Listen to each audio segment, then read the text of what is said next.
Salam dəyərli şagirdlər. Bu gün biz 8-ci sinif kimya dərsliyində 2.2 ion rabitəsi mövzusunun başlığı altındakı sualların izahına birgə baxacağıq. Əvvəlcə öyrəndilərinizi tətbiq edinə baxaq. Atom modelləri istifadə olunmaqla kalium və oksigen atomları arasında yaranan ion rabitəsinin mexanizmini təsvir edin. Uşaqlar, biz mövzusunu öyrənərkən qeyd eləmişdik ki, ion rabitəsi yaranan zaman metallar elektronlarını verərək müsbət yüklü iona kationa çevrilirdi. Qeyri-metallar isə elektronları qəbul edərək mənfi yüklü iona aniona çevrilirdi. İndi bizə verilən kalium və oksigen atomlarına baxsaq, biz bilirik ki, kaliumun sıra nömrəsi arqona yaxındır. Deməli, biz onu 18-ə tamamlasaq.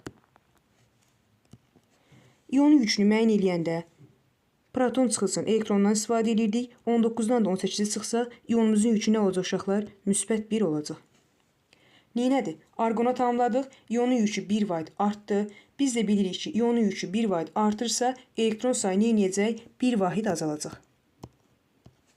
Daha sonra oksigenə baxsaq.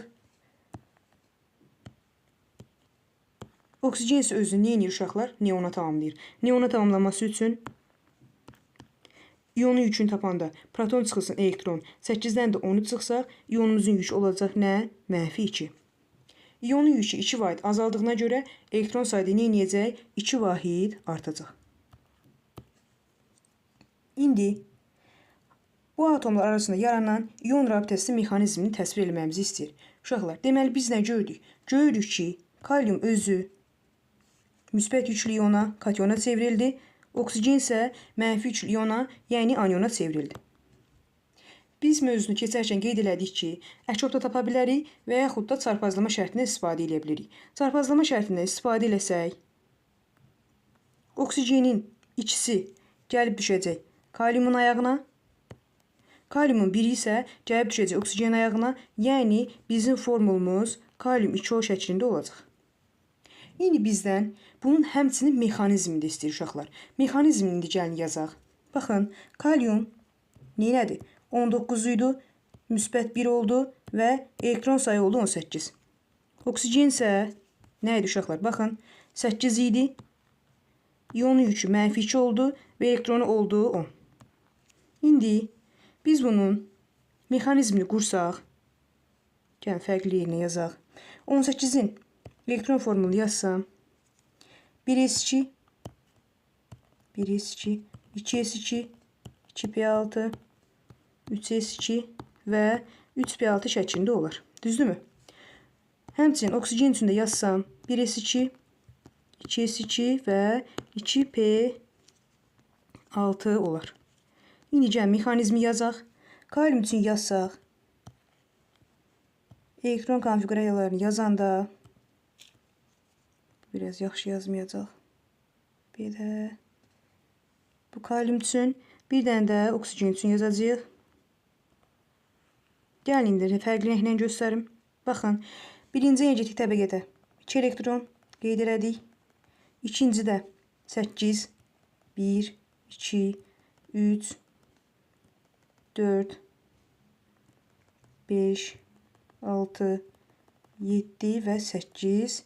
Sonuncuda da nə olacaq uşaqlar? 8 elektron olacaq. 1, 2, 3, 4, 5, 6, 7, 8 oldu. Amma biz nə görürük uşaqlar? Biz görürük ki, müsbət 1 var. Deməli, biz bunun kənarında müsbət ionun yükünü qeyd eləməliyik. Daha sonra oksigen üçün yazsaq, birinci energetik təbəqədə 2 elektron, 1, 2, ikinci energetik təbəqədə isə 8 elektron olacaq. 2, 3, 4, 5, 6, 7 və 8. Lakin ionun yükünün də mənfi 2 olduğunu görürük. Buna görə də biz bunu nə etməliyik? Mənfi şəklində də qeyd eləməliyik. Bu da oldu bizim ümumi mexanizmimiz. Formulumuz oldu kalium 2O şəklində. Mexanizmimiz də oldu bu şəkildə. Daha sonra ikinci suala baxaq. İkinci sualda kalsium 3x2 birləşməsinin anionu ilə natrium müsbət ionunun əmələ gətirdiyi birləşmənin formulunu müəyyən edin. Gəlin müəyyən edək uşaqlar. Kalsium 3x2 yazılıb bizə. Düzdürmü? Əvvəlcə yazılanı bizə qeyd edirəm. Biz bilirik ki, az öncə də qeyd elədik ki, metallar elektronlarını verərək müsbət yüklü iona katyona çevrilirdi, qeyri-metallar isə elektronları qəbul edərək mənfi yüklü iona, yəni aniona çevrilirdi. Həmçinin nə edirdi uşaqlar? Biz mövzunu öyrənərkən qeyd elədik ki, katyonlar solda yerləşir, anionlar isə sağda yerləşir. İndi biz çarpazlama şərtindən biz bunu görə bilərik ki, kalsium ayağını 3 yazılıb. Deməli, X-imizin ionunun yükü mənfi 3-dür. Kalsiumun isə ionunun yükü nədir uşaqlar? Müsbət 2-dir. Çünki nə dedik? Dedik katyonlar solda yerləşir, anionlar sağda yerləşirlər.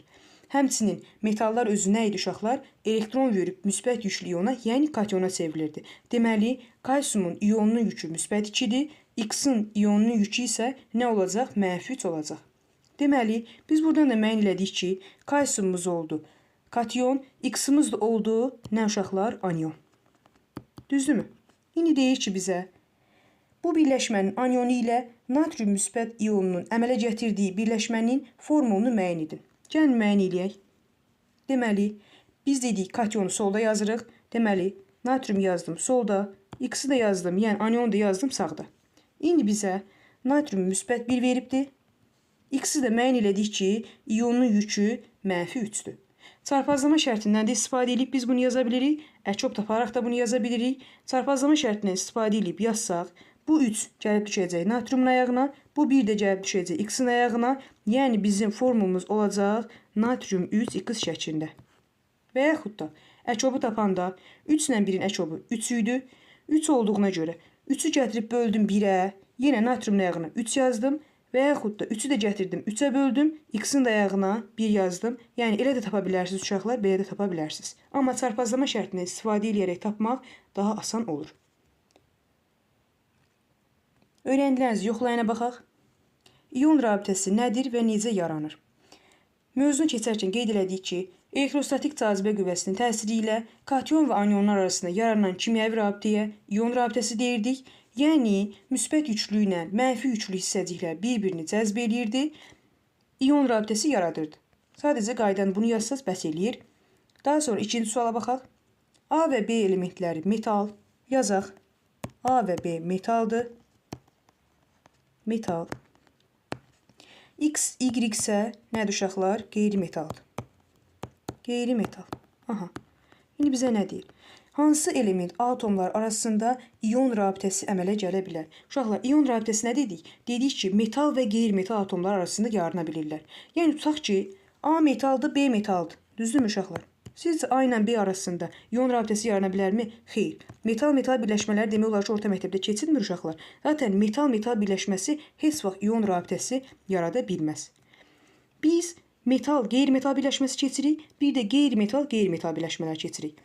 Metalla qeyri-metal birləşəndə, yəni məsələn, A ilə X birləşəndə A metaldır, X qeyri-metaldır. Düzdürmü? Bu, neyəcək? İon rabitəsi yaradacaq. Bir də var, məsələn, tutaq ki, qeyri-metalla qeyri-metal birləşir. X ilə Y birləşdi, qeyri-metal, qeyri-metal ilə qeyri-metal da birləşəndə kovalent rabitəni əmələ gətirir. Ona görə də biz bunu neynəmirik? Götürmürük. İndi bizə ion rabitəsinin yaranması üçün metal ilə qeyri-metal birləşmələrini yazmalıyıq. Metal ilə qeyri-metal birləşmələrini yazsaq, A ilə X arasında yarana bilir, A ilə Y arasında yarana bilir, B ilə X arasında yarana bilir, B ilə Y arasında neyə bilir uşaqlar? İon rabitəsi yarana bilir. Daha sonra 3-cü suala baxaq.